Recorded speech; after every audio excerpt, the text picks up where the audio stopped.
Hello everybody and welcome back to Kerbal Space Program, where I just ran a quick test of this thing, and I did add in a remote guidance unit because we're not going to have a pilot in here.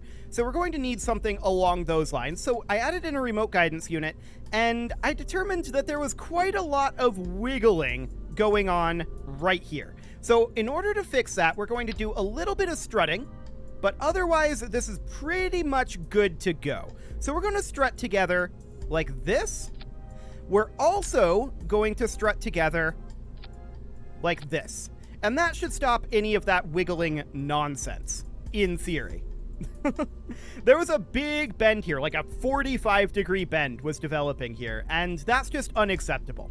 So let's go ahead and save and launch this. I've already put in our scientist and our engineer, so this should all be good to go. I just want to get this off the pad as quick as we can here and get this mission finally underway. So let's go. We're going to be going largely straight up here. As soon as we load in. Okay, how's that looking for firmness? Well, we're about to find out. Off we go.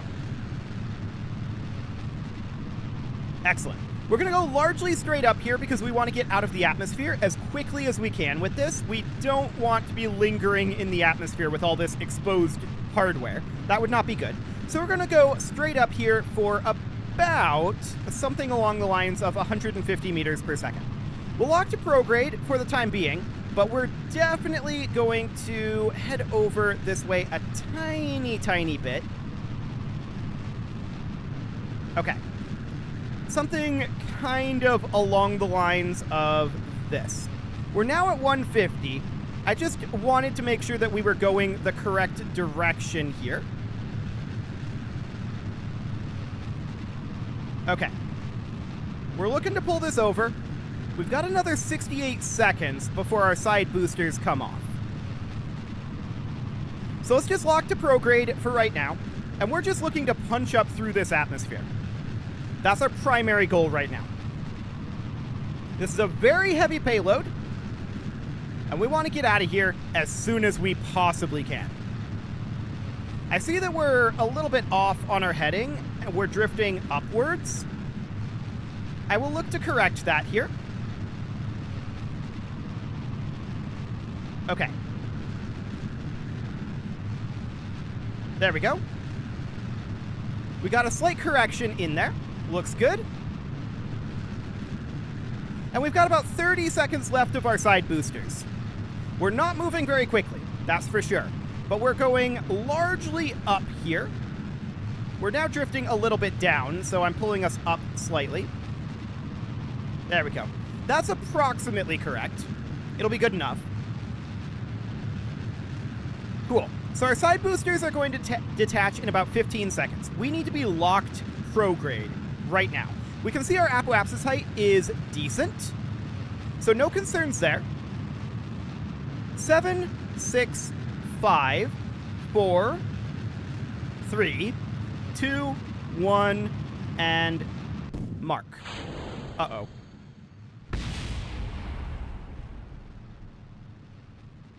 Okay, we lost this fin, but I think it's... Actually, we lost 2 of our fins. I think it's okay. The reason that happened is because we switched over to orbital mode just as we were detaching there. But it seems to be fine because we lost those symmetrically. That was a bit lucky. But we're just going to burn here and get as much horizontal speed as we can for the moment as we push towards our apoapsis height. We can see here time to apoapsis is dropping, so we absolutely need to push this as much as possible. 0.98 meters per second, or 0.98 thrust to weight, rather. This is a very heavy payload. The good news is we're now at 1.01.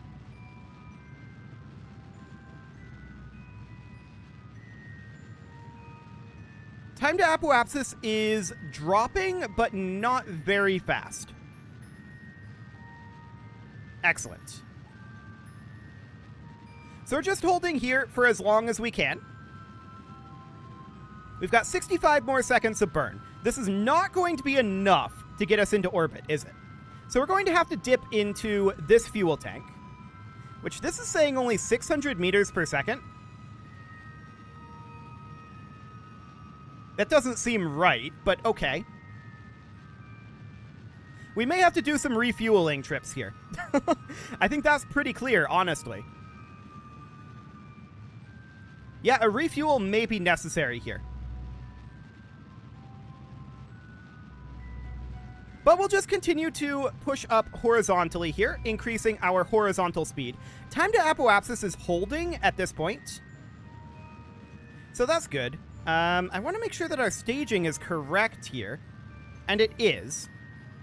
Okay, noted. I did believe that this would be enough to get us into orbit for sure, probably orbit of the sun, but apparently that's not the case. We have enough to get into orbit, there's no doubt about that, but we're going to need a refueling mission, that's very clear at this point. So we're just parking here for the time being. We definitely do make it into orbit, but we're going to have to send up a refueler. And the question is, how are we going to achieve that? Well, we'll have some offset thrust if we just, like, attach a fuel tank out over here, unless we do, like, parallel fuel tanks, which will be exciting. So we'll have to figure out how we want to do that, but it's not that big of an engineering challenge. The engineering challenges have largely already been solved. So that's all well and good. And we can see our time to apoapsis is actually increasing right now, I think. Actually, it's decreasing. Noted. Okay, well, that's fine. We're continuing to get horizontal speed here, which is exactly what we need. We need to achieve orbital velocities, which we're about 300 meters per second away from. Cool. So I do think that we need to get additional fuel on here. However, we do count for all of this. I'm assuming the must be on motorized wheels thing counts once we land. I don't know. We have motorized wheels on here. We have no other landing on here other than the motorized wheels. So, presumably. Okay, time to apoapsis has increased. That's good. Let's just chill here for the moment then, and let's go ahead and add a maneuver here and get this thing properly in orbit. Something like that. We'll lock to that maneuver node, and we start this burn in 1 minute and 20 seconds. Now, we're not going to be detaching any of this. We definitely are going to refuel this tank. I would like to attach more fuel on this somewhere. But if we want to keep the center of mass correct, then that's pretty much going to have to be symmetrical, which would mean 2 launches of fuel tanks. Which is theoretically possible. But let's go ahead and warp forward a little bit here as we head our way over towards where this burn is going to be in 5, 4, 3, 2, 1, and mark. Okay. So this is going to be about a 1.5 minute burn. And while that's happening, let's think about how we do want to bring additional fuel up to this. I didn't expect that the actual amount of delta V here would be this low. I should have, because it was in the testing, but I didn't actually expect that. For some reason, I expected this to be like at least 1500 delta V. I shouldn't have, clearly. That was a clearly a flawed assumption. The mass of this is very high. So we need to upgrade our interplanetary transfer stage. That's pretty obvious. I think sending up 2 tanks would probably be about right. They would need to have an engineer. Well, we have an engineer here. They would need to be strutted on, and then we have these struts here. So we could do it that way, because we do have 4 struts on here. Indeed. So how much delta V do we believe that we need to pull this off? Well, we need about 800 to escape from Kerbin's influence. Right? And then we need another roughly 300 for our inclination change. And then roughly another 800 to get to Eve. And then probably let's budget another 800 for braking once we get to Eve. We don't actually need that much, most likely. But we can budget another 800 there. So let me pull up a calculator here. That's 800 to leave plus, we'll call it 400 for the inclination change because I like to overshoot. I see we're tumbling. Whatever, it's fine. Another 800 to transfer to Eve. And then another 800 to brake at Eve. I don't think we'll actually need that much. And then the inclination change we'll call 400. And then intercepting Gilly we'll call another 300. Plus, say, 200 for the maneuvers around Gilly. After that, we can refuel this on Gilly. So we're looking at needing about 3,700 delta V from this point. How much do we have right now? 946. So, fully refueling this tank would give us around 1,600 or about half of what we need. A little under half. Okay, let's head back to the Space Center, and let's send up a couple of extra fuel tanks. These fuel tanks will be shed as they get burned out. I think all this is going to be is big orange tank. A single big orange tank would likely be enough. Sending up 2 would definitely do the trick. So, I'd like to do this in a single launch. This is going to be real interesting. But the way that we're going to do this is, let's create a new vehicle here. We're going to base this off of if we go into our pods, we're going to base this off of a remote guidance unit, which is down here. That remote guidance unit on top of it is going to have a claw. So the claw is going to be under coupling. So we're going to have an advanced grabbing unit on top of that. Then, this is going to be a single big orange tank. So we're going to go for a Rockamax Jumbo 64.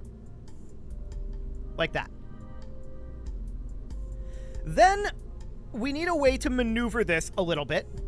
So we're going to... Do we want to bring a Poodle? I would prefer not to be honest.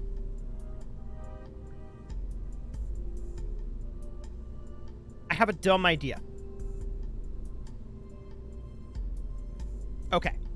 The dumb idea is basically as follows.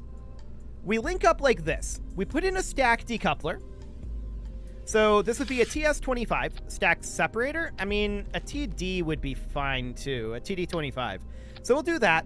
And then on top of this is actually going to go another remote guidance unit. And then we grab our Jumbo 64 tank. We don't need all of this down here. Then we have, actually we did need that decoupler. We have another decoupler here. Followed by, and this is a lot of fuel to lift, but followed by a 32 fuel tank. This is our maneuvering stage, and it's a single engine. So, this is what we're lifting. It's a lot. It will need some form of power, because we'll run out of power pretty easily like this. So, simply a Z4K would be wildly overkill. Like this. Then, we're going to need a second advanced grabbing unit, right? And that, can we grab that on here safely? So that would end up looking, if we go into our coupling, functionally, actually we could just deposit it out here and move it with our engineer, in theory. So, we hook up here. Then we detach this decoupler, swap to this guy, move the advanced grabbing unit up on top, move this around to the other side, or more likely rotate the station, and then attach that, and then move all of this fuel over, and then detach this and ditch it. And then we go like that after strutting these in. That's the overall concept. Now, is that a good concept? Fuel delivery machine. Okay. Is this a good concept? Probably not. This is really tall and really heavy, right? So we'll go ahead and bring in our standard booster. I did not merge that. I wanted to get the fuel delivery machine. There we go. And then merge in the standard booster. Like this. Now, this stage is actually unnecessary with this here. So we'll ditch this and go like that. We do not need these guys. We do not need this guy. Now, this is very, very tall. Very tall indeed. So let's just try to strut it here, all the way down over, and actually we should be in symmetry mode. Strut it from here all the way down to here, if we can reach that far. It would appear that we cannot. We should be able to reach this far. And then from here, we would strut it simply like that, just to try to reinforce those joints a little bit. Now, this is a lot of weight. We should probably go ahead and quad couple this as well. Like that. And then with this quad coupled, we can do something like this. This is probably dumb. Very probably dumb. Okay, so this engine would fire when this decoupler does. And then these decouplers up here would be kind of manually operated. Okay. In theory, it'll work. We should have sufficient delta V. Yeah, we definitely have sufficient delta V. So let's go ahead and launch that. That should give us more than enough fuel for what we need. This will be like overkill on the fuel by a margin of like 100%. Which is good. That's what we want. And we were already overkilling our estimate of how much fuel we needed. So it should be fine. This should be more than sufficient fuel. Okay. SAS on. Throttle up. And we don't have any way to generate power other than these alternators, which is something to note, but we have so much electric charge, I'm not concerned about that. We should have sufficient time. Off we go. Beautiful. Once again, we have no fairing on this. So we're going to go largely straight up here for a while. Cool.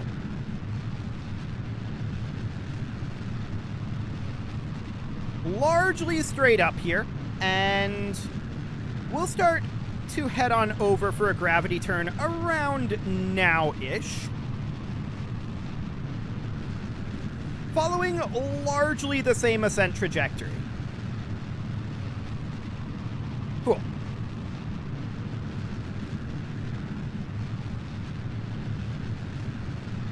So, something kind of along the lines of this-ish.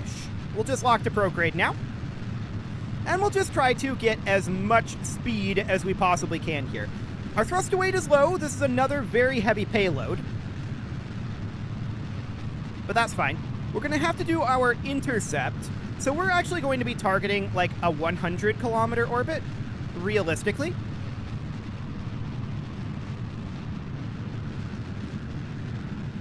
Yeah, we just don't have much horizontal speed here. But we knew that would be the case.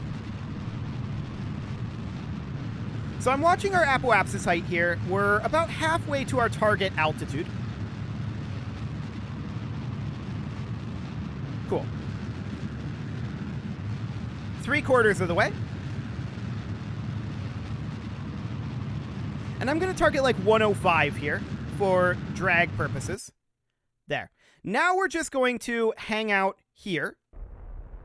Although I'm going to burn very slightly to hold attitude. Okay. There we go. Once again, burning very slightly to hold attitude. Cool. And now we're going to look to circularize this. So, I mean, that's going to be a lot. No doubt about that. And the timing is not correct on this. Come on, get in there. Let me select it. There we go. Better timing. Okay. So we'll head over to the maneuver node here, and we need to start this burn in about 15 seconds. We are, of course, going to be detaching this, which will be fine, in about 5, 4, 3, 2, 1, mark. And this will push us over to the correct positioning. There we go. And we go ahead and detach that. We'll be a little wiggly here, but that's completely okay. Cool. So obviously this isn't a ton of delta V here. We can pull fuel out of here if we need to, but I don't think we'll need to. This is the majority of the delta V that we'll need to achieve this orbit here, and then we'll just have to do an intercept burn, which shouldn't be too bad, all things considered. That'll be only a few hundred delta V, so it should be fine. And we are, of course, going to arm this advanced grabbing unit. 1,100 meters per second to go in this burn. And of course, we'll burn a little bit out of this tank. This is a very heavy payload. Like, this payload is on its own probably at least the equal of our station in terms of mass. At least. So we've got about another 900 meters per second to go in this burn. Looks good. And we're continuing to accelerate on up here. Just looking to achieve orbit here. And once we ditch this, that's going to be very good in terms of our stability here. 600 meters per second to go here. And we've only got 500 in this tank. So it's going to be a very small burn out of this tank, but that's to be expected. 500 meters per second to go.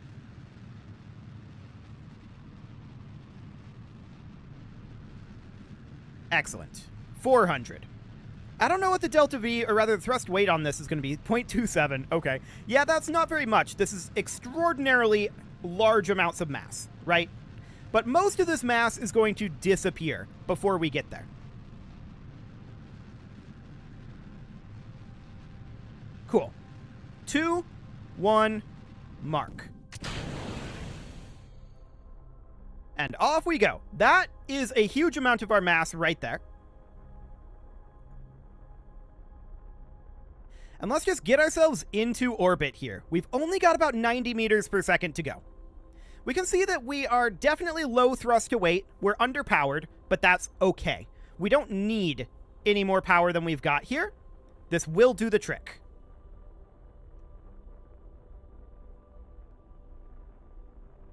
$40 meters per second left in this burn. And we're just going to go ahead and circularize here. 80 kilometer periapsis. We're now officially in orbit.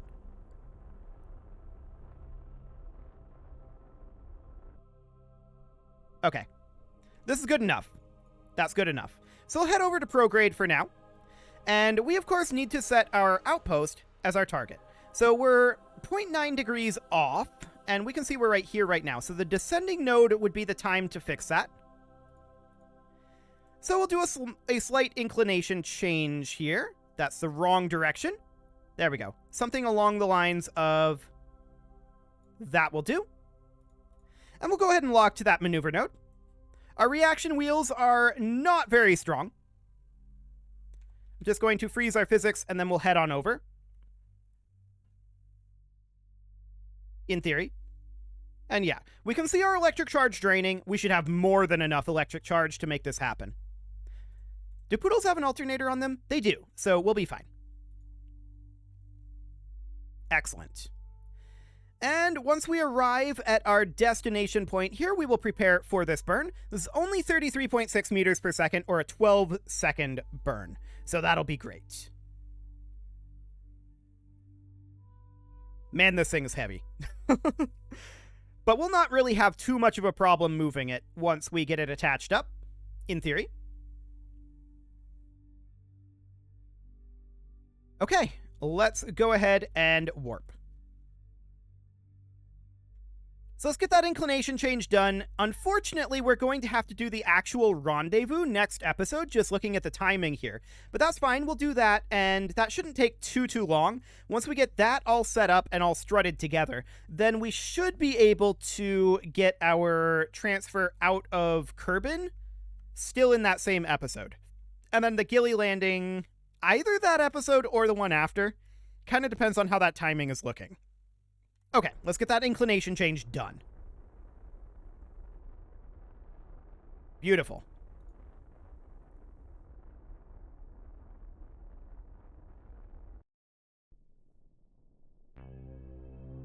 Is this close enough? This is probably close enough.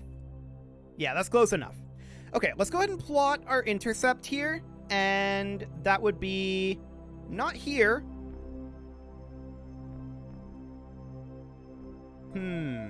Looks like we're gonna have to wait in orbit.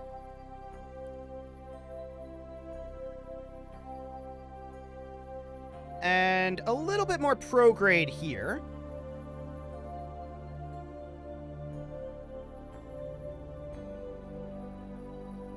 Cool. Something along the lines of this. 83.6 meters per second separate. Yep, that's plenty. Looks good.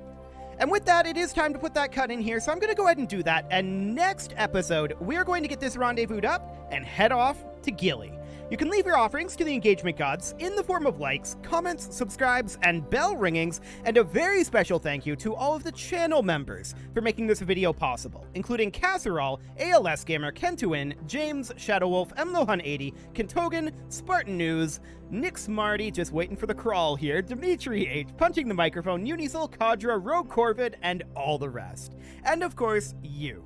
Thank you for watching. If you'd like to support the channel, you can click the join button down below the video, and as always, I will see you all next time.